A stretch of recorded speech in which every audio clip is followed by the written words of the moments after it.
کبھی کبھی زندگی میں نا ایک ایسا وقت آتا ہے جب لگتا ہے بس سب ختم ہو گیا، ہر طرف اندھیرا، تنہائی۔ یہ ایک بہت ہی انسانی احساس ہے۔ آج ہم کچھ ایسے مواد کو دیکھ رہے ہیں جو ہمارے ایک سامع نے بھیجے تھے، کچھ مضامین، کچھ ریسرچ نوٹس اور اسلامی تعلیمات پر مبنی چیزیں۔ تو مقصد یہ ہے کہ ان میں سے وہ نقطے نکالیں جو اس کیفیت سے نکلنے میں مدد دے سکیں۔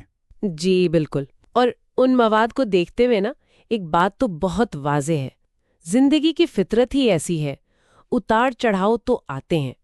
ان تحریروں میں بھی یہی لگتا ہے کہ کامیابی سے پہلے ناکامی یا ہنسنے سے پہلے رونا یہ کوئی عجیب بات نہیں۔ اصل بات جو بار بار سامنے آتی ہے وہ یہ ہے کہ ہار کوشش چھوڑنے میں ہے، گرنے میں نہیں۔ گرنا تو وہ تو ہو سکتا ہے۔ تو ان ذرائع کی روشنی میں دیکھیں تو پہلا عملی قدم کیا ہو سکتا ہے؟ ایک مضمون تھا ریزیلینس پر، لچک پر۔ اس میں خاص طور پر کہا گیا تھا کہ ایسے میں تھوڑا ٹھہرنا ضروری ہے، گہری سانس لینا، صورتحال کو سمجھنا، لیکن مکمل رکنا نہیں۔ یہ وقفہ کمزوری نہیں ہے نا، یہ تو ایک طرح سے ری گروپ کرنے کا موقع ہے۔ بالکل، ری گروپنگ۔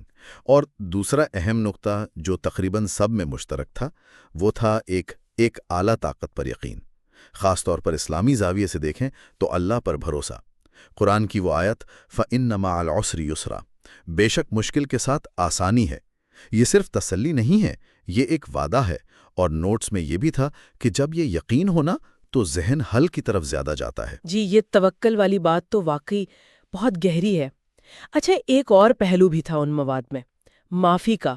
ماضی کی غلطیاں یا دوسروں کی وجہ سے جو تکلیف پہنچی، خود کو یا انہیں معاف کرنا، یہ سننے میں تو آسان لگتا ہے، پر عمل کیسے ہو؟ ہاں، یہ مشکل سوال ہے۔ بھیجے گئے جو نفسیاتی نوٹس تھے ان میں اس پر اچھی وضاحت تھی کہ معافی ایک عمل ہے، صرف احساس نہیں۔ اس میں یہی تھا کہ ماضی کا بوجھ اٹھائے پھرنا یہ آپ کی ذہنی توانائی ختم کرتا ہے۔ معافی کا مطلب یہ نہیں کہ جو ہوا اسے بھول جائیں یا کہیں کہ وہ ٹھیک تھا، نہیں، بلکہ یہ کہ اس کا جو منفی اثر ہے اسے آج پر حاوی نہ ہونے دیں۔ یہ دراصل خود کو آزاد کرنا ہے ماضی کی قید سے۔ خود کو آزاد کرنا، صحیح۔ اور ایک چوتھا قدم جو تقریباً ہر جگہ تھا وہ تھا تنہائی سے بچنا، کسی بھروسے والے شخص سے بات کرنا۔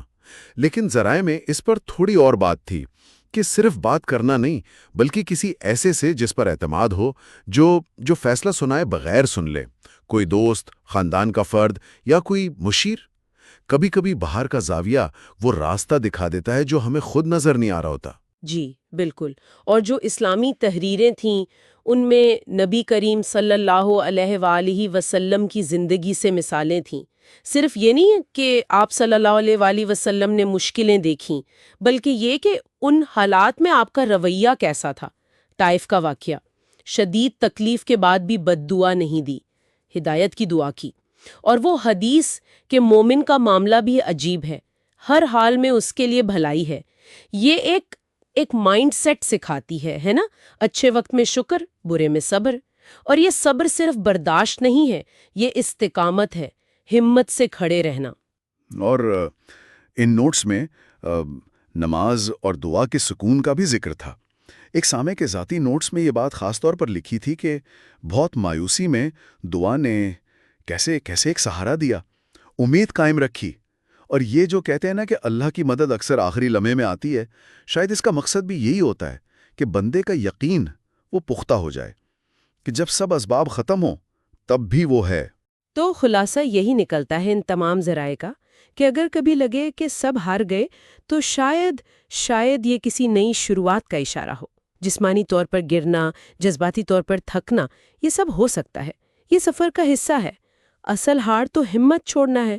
ان مواد سے آپ دیکھیں تو عملی حکمت عملی اور روحانی طاقت دونوں ملتے ہیں۔ اور امید کا دامن نہیں چھوڑنا چاہیے، یہی پیغام ہے ان تحریروں کا۔ رات کتنی بھی گہری ہو، صبح تو ہوتی ہے۔ آج نہیں تو کل بہتری آئے گی۔ خود پر، اللہ پر اور وقت پر یقین، یہ بہت اہم ہے۔ بالکل۔ اور جاتے جاتے سامعین کے لیے ایک سوچ جو ان مواد کو پڑھتے ہوئے میرے ذہن میں آئی تھی، کیا یہ ممکن ہے کہ زندگی کا یہ ہارنا، یہ ناکامی کا احساس دراصل کسی ایسی اندرونی تبدیلی کا اشارہ ہو جس کی ضرورت تھی، لیکن ہم شاید اسے بے خبر تھے یا اسے ماننے کو تیار نہیں تھے؟ ایک سوال ہے سوچنے کے لیے۔